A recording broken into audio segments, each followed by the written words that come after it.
ನನ್ನ ಶಬ್ದವನ್ನು ಆಲಿಸುತ್ತಿರುವ ಸಹಧರ್ಮ ಬಾಂಧವರಿಗೆ ಶುಭ ದಿನ ಶುಭಾಶಯಗಳು. ನಾವಿವತ್ತು ಅತ್ಯಂತ ಸುಂದರವಾದ ಕಾರ್ಯಕ್ರಮದಲ್ಲಿ ಒಂದು ಸೇರಿದ್ದೇವೆ. ಭಯೋತ್ಪಾದನೆ ಎಂಬುದು ಸಾರ್ವತ್ರಿಕ ಜಾಗತಿಕ ಮಹಾಪುಡುಗಾಗಿ ಮಹಾಮಾರಿಯಾಗಿ ಬೆಳೆದಿರುವ ಇಂತಹ ಸಂದರ್ಭದಲ್ಲಿ ಈ ಒಂದು ಕಾರ್ಯಕ್ರಮ ಬಹಳ ಅರ್ಥಪೂರ್ಣವಾಗಿದೆ, ಬಹಳ ಅರ್ಥವತ್ತಾಗಿದೆ. ನಾವು ಯಾವತ್ತೂ ಕೂಡ ಜಾಗತಿಕ ಮಟ್ಟದಲ್ಲಿ ಮೀಡಿಯಾಗಳಲ್ಲಿ ಕಂಡುಬರುವಂತಹ ಒಂದು ವಿಚಾರ, ಭಯೋತ್ಪಾದನೆಗೆ ತಳಕು ಹಾಕಿ ಜಿಹಾದ್ ಎಂಬ ಪದವನ್ನು ಬಳಕೆ ಮಾಡ್ತಾ ಇದ್ದಾರೆ. ಈ ಸಂದರ್ಭದಲ್ಲಿ ನಮ್ಮ ಕಾರ್ಯಕ್ರಮದ ಪ್ರಪ್ರಥಮ ಅವಧಿಯಲ್ಲೇ ಪ್ರಪ್ರಥಮ ಹಂತದಲ್ಲೇ ಒಂದು ವಿಚಾರವನ್ನ ಅಡಿಗೆರೆ ಹಾಕಿ ನಾನು ಹೇಳ್ತಾ ಇದ್ದೇನೆ.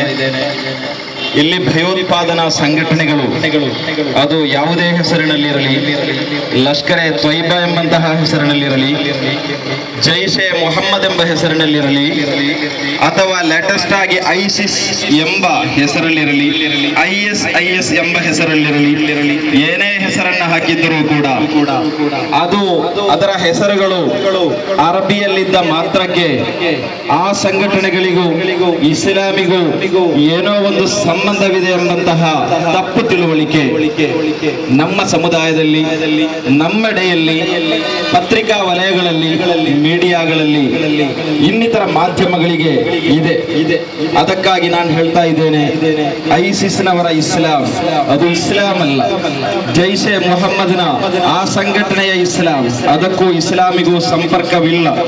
ಇನ್ನಿತರ ರಕ್ತ ಪಿಪಾಸುಗಳಾದ ಸಂಘಟನೆಗಳಿಗೂ ಇಸ್ಲಾಮಿಗೂ ಯಾವತ್ತೂ ಯಾವುದೇ ಸಂಪರ್ಕ ಖಂಡಿತ ಇಲ್ಲ. ಈ ವಿಚಾರವನ್ನ ನಾನು ಯಾಕೆ ಹೇಳ್ತಾ ಇದ್ದೇನಂತ ಹೇಳಿದರೆ, ಇಸ್ಲಾಂ ಅಂತ ಹೇಳಿದರೆ ಅದು ಮುಚ್ಚಿಟ್ಟ ಪುಸ್ತಕ ಅಲ್ಲ, ಪವಿತ್ರ ಕುರ್ಆನ್ ಅಂತ ಹೇಳಿದರೆ ಅದು ಮುಚ್ಚಿಟ್ಟ ಗ್ರಂಥ ಅಲ್ಲ. ಇಸ್ಲಾಂ ಮುಸ್ಲಿಮರು ಅಂತ ಹೇಳಿದರೆ ಅದು ನಾಲ್ಕು ಗೋಡೆಯ ಮಧ್ಯೆ ಇರುವ ಯಾವುದೋ ಮಾನವ ಜೀವಿಗಳಲ್ಲ. ಅವರು ಕೂಡ ಸಮಾಜದ ಮುಖ್ಯ ವಾಹಿನಿಯಲ್ಲಿರುವ ಮಾನವರು ಮಾತ್ರವಲ್ಲ. ಪವಿತ್ರ ಕುರ್ಆನ್ ಅಂತ ಹೇಳಿದರೆ ಅದು ಓಪನ್ ಗ್ರಂಥ. ಆ ಗ್ರಂಥವು ಇಂದು ಇಂಗ್ಲಿಷ್ ಭಾಷೆ, ಅದೇ ರೀತಿ ಹಿಂದಿ ಭಾಷೆಯಲ್ಲಿ, ಈ ಜಗತ್ತಿನಾದ್ಯಂತ ಎಷ್ಟು ಭಾಷೆಗಳಿದೆಯೋ ಬಹುತೇಕ ಭಾಷೆಗಳಲ್ಲಿ ಇವತ್ತು ಕುರ್ಆನ್ ಅನ್ನ ಕಾಣಲಿಕ್ಕೆ ಸಾಧ್ಯ ಆಗ್ತದೆ. ನೀವು ಮಂಗಳೂರಿನ ಬುಕ್ ಸ್ಟಾಲ್ಗೆ ಹೋದರೆ ಅಥವಾ ಬೆಳ್ತಂಗಡಿ ತಾಲೂಕಿನ ಹೃದಯ ಭಾಗದಲ್ಲಿರುವ ಬುಕ್ ಸ್ಟಾಲ್ಗಳಿಗೆ ನೀವು ಹೋದರೆ ಅಲ್ಲಿ ನನಗೆ ಕನ್ನಡ ಕುರ್ಆನ್ ಬೇಕು ಅಂತ ಹೇಳಿದರೆ ಕನ್ನಡ ಕುರ್ಆನ್ ಕೂಡ ನಿಮಗೆ ಸಿಗ್ತದೆ. ಇಂಟರ್ನೆಟ್ಗೆ ನೀವು ಕಣ್ಣ ಹಾಕಿದರೆ ಆ ಇಂಟರ್ನೆಟ್ಗಳಾದ್ಯಂತ ನಿಮಗೆ ಯಾವ ಭಾಷೆ ಬೇಕೋ ಆ ಭಾಷೆಗಳಲ್ಲಿ ನಿಮಗೆ ಇಸ್ಲಾಂ ಅನ್ನ ಕಲಿಯಬಹುದು, ನಿಮಗೆ ಕುರ್ಆನ್ ಅನ್ನ ಕಲಿಯಬಹುದು, ನಿಮಗೆ ಪ್ರವಾದಿ ಸಲ್ಲಲ್ಲಾಹು ಅಲೈಹಿ ವಸಲ್ಲಂ ರವರ ಪವಿತ್ರ ಹದೀಸುಗಳನ್ನ, ಪವಿತ್ರ ವಚನಗಳನ್ನ, ಅವರ ಸಂದೇಶಗಳನ್ನ ನಿಮಗೆ ಕಲಿಯಬಹುದು. ಒಂದು ವಿಚಾರವನ್ನ ನಾನು ಹೇಳ್ತಾ ಇದ್ದೇನೆ, ಇಸ್ಲಾಮಿನ ಒಂದನೇ ಸಂದೇಶ ಏನು ಗೊತ್ತಾ? ಅದು ಇಸ್ಲಾಮಿಗೆ ಮಾತ್ರವಲ್ಲ, ಅದು ಮುಸಲ್ಮಾನರಿಗೆ ಮಾತ್ರವಲ್ಲ, ಅದು ಜಾಗತಿಕವಾಗಿ ಎಷ್ಟು ಕೋಟಿ ಜನರಿದ್ದಾರೆಯೋ ಅಷ್ಟು ಕೋಟಿ ಜನರನ್ನ ಉದ್ದೇಶಿಸಿ ಕುರ್ಆನ್ ಹೇಳ್ತದೆ.